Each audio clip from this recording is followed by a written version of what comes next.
can we take a minute to talk about a fool that don't never know when to shut the hell up?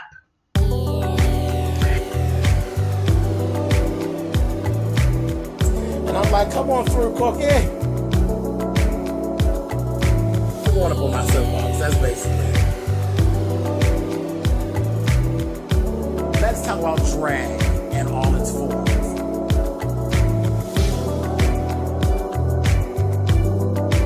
What, Cookie?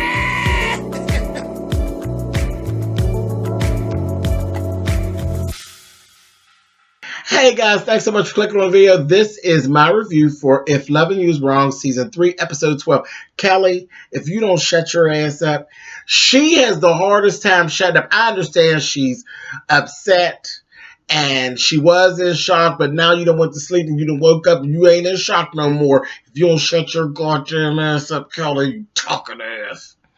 She's down here. There's this DA there and he's basically just waiting on her to try to say something. And Lucia done already told her, shut your damn mouth. Don't say nothing to your lawyer here. And all of that.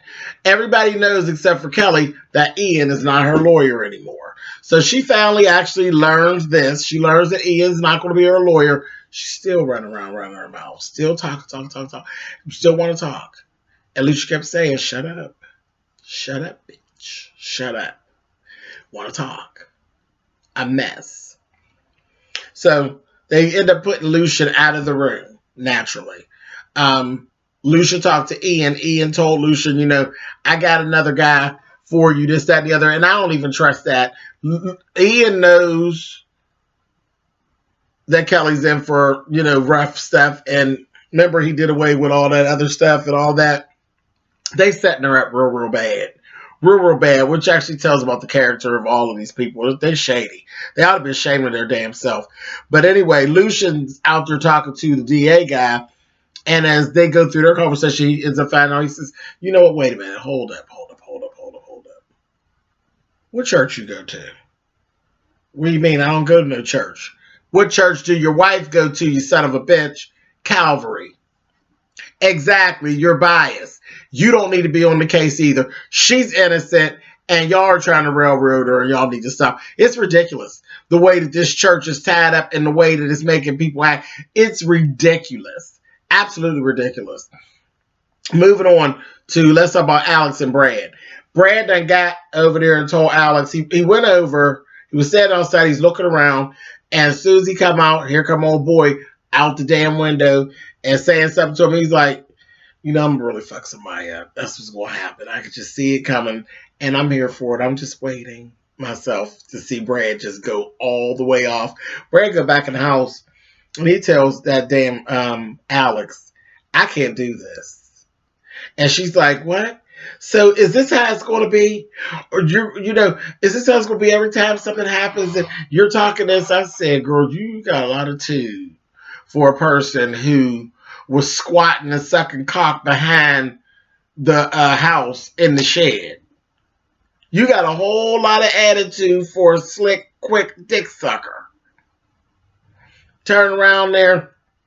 This is too much. Oh, on the kids. And then you should believe me. Why? Why should he believe you? You're a liar.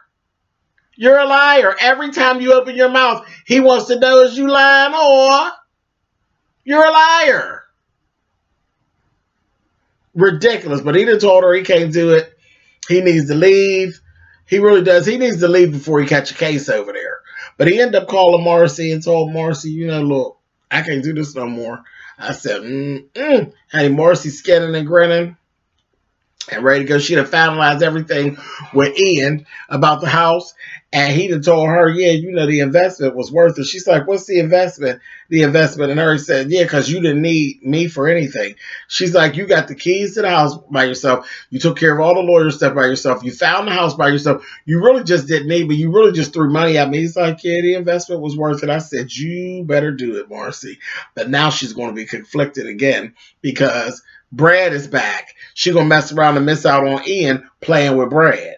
But then again, the way that things move and the way that Ian moves, I don't know that I so much want Ian for Marcy anyway, because Ian can't be trusted because you're dirty. You're dirty as far, in my eyes, you're just as dirty as old stinking ass, goddamn, Larry with his fine ass.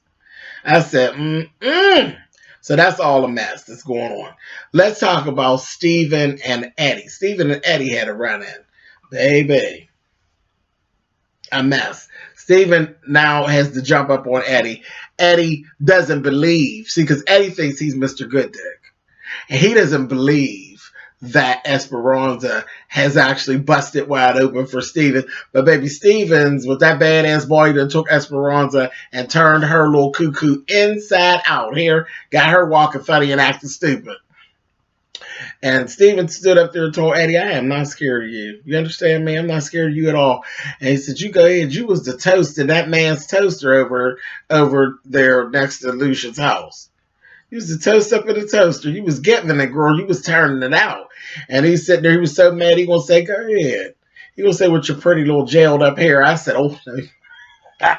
You ain't gonna sit up there and clown his ass. Child, Eddie was so goddamn mad. He couldn't get himself together. I said, So, like I said, and then we were talking about this last week. Child, Tyler ain't go real deep with it, but you have to piece this together. Child, they screwed Eddie. You do know that, right? And he kept saying that it wasn't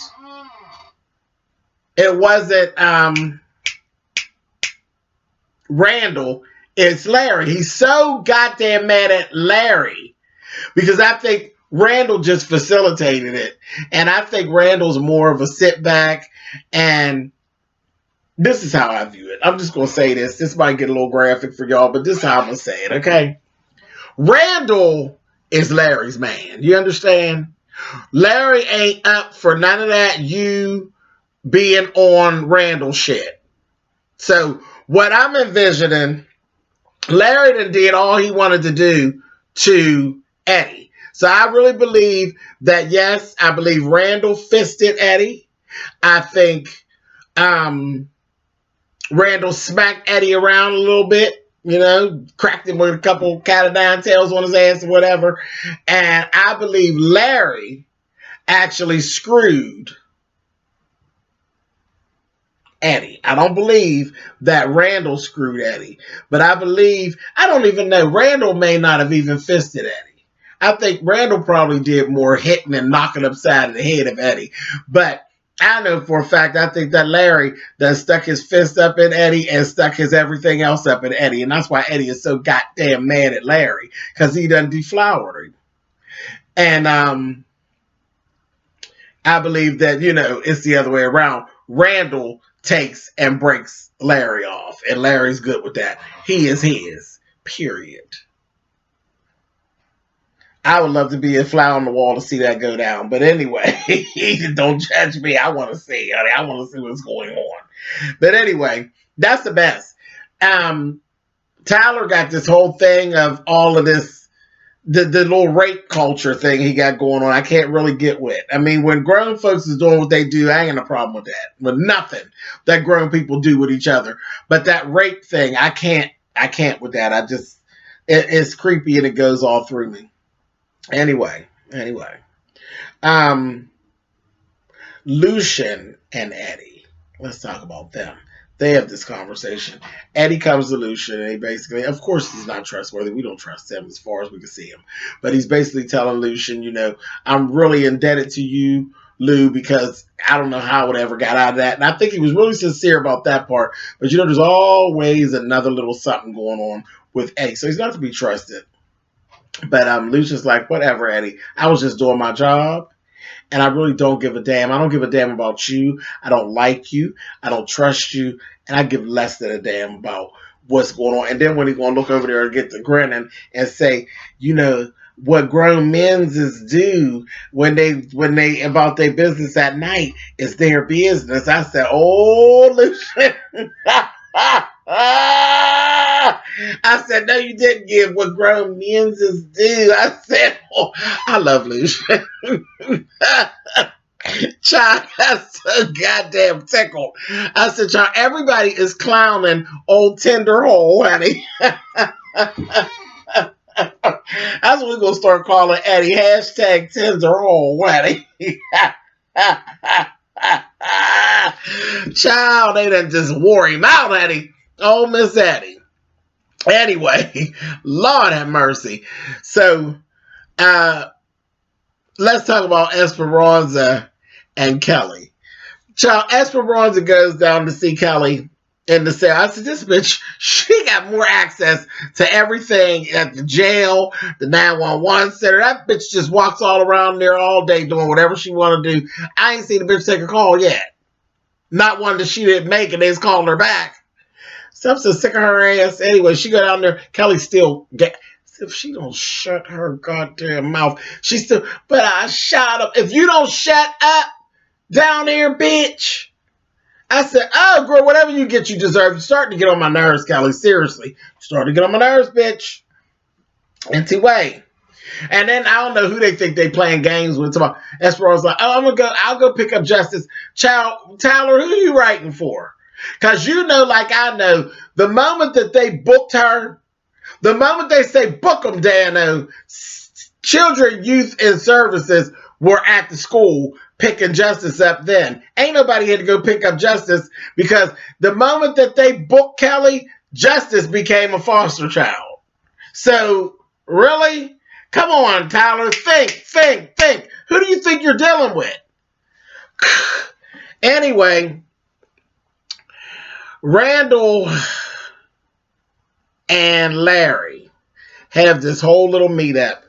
Because Larry told, Ian was having a little meeting with Marcy when he told her about going out to dinner and told her the investment was worth it and all of that.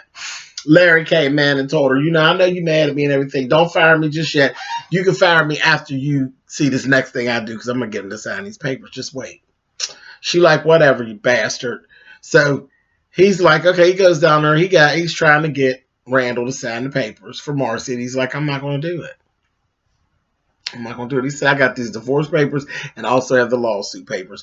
I'll start putting lawsuits on that next door neighbor. I'll run his ass out of business and everything. So I will bury him.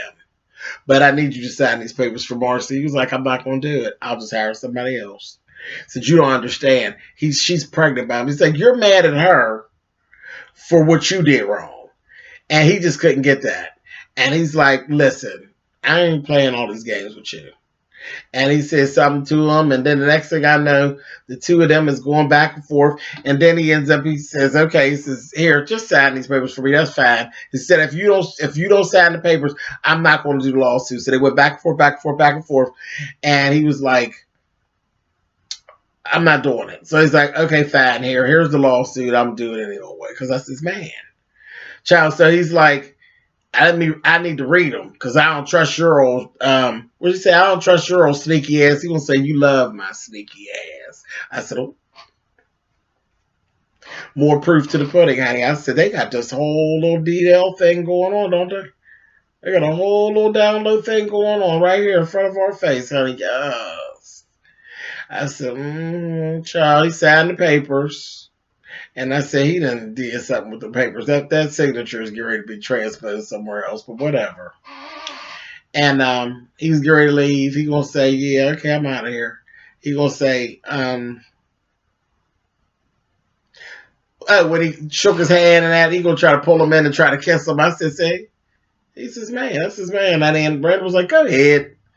And all that. I said, he gonna say, all right, love, you gotta go. I said, oh, see, that's his man. Honey, Larry ain't letting nobody get none of Randall, honey. Larry like that old Alabama black snake, honey. I said, Lord have mercy. That's why Larry ready to sue him, honey. He mad as hell about that damn Alex getting his stuff. I said, Larry, you some kind of queen, honey. I like it, girl. You messy as hell. Goes out there, gets in the car. He get in the car, he calls and tells Ian, I got these papers that I need you to file. I said, I knew something was wrong with them damn. Something wrong with them goddamn papers. I don't trust his goddamn man. Something going on with them papers. And then he hung up the phone, and the next thing you know, baby, he getting yanked from the back, baby. It's Eddie in the back seat of the car with a gun. With a gun. I said, this is going to be interesting. It's gonna be interesting. And one, he's actually in the S&M, so any beating and banging that Eddie does, I don't think it's gonna bother Larry too much. I want to see how this plays out. Come on, Tyler. Let's see some more of your weird, honey. Let's see how weird you're willing to go. I'll catch y'all next week.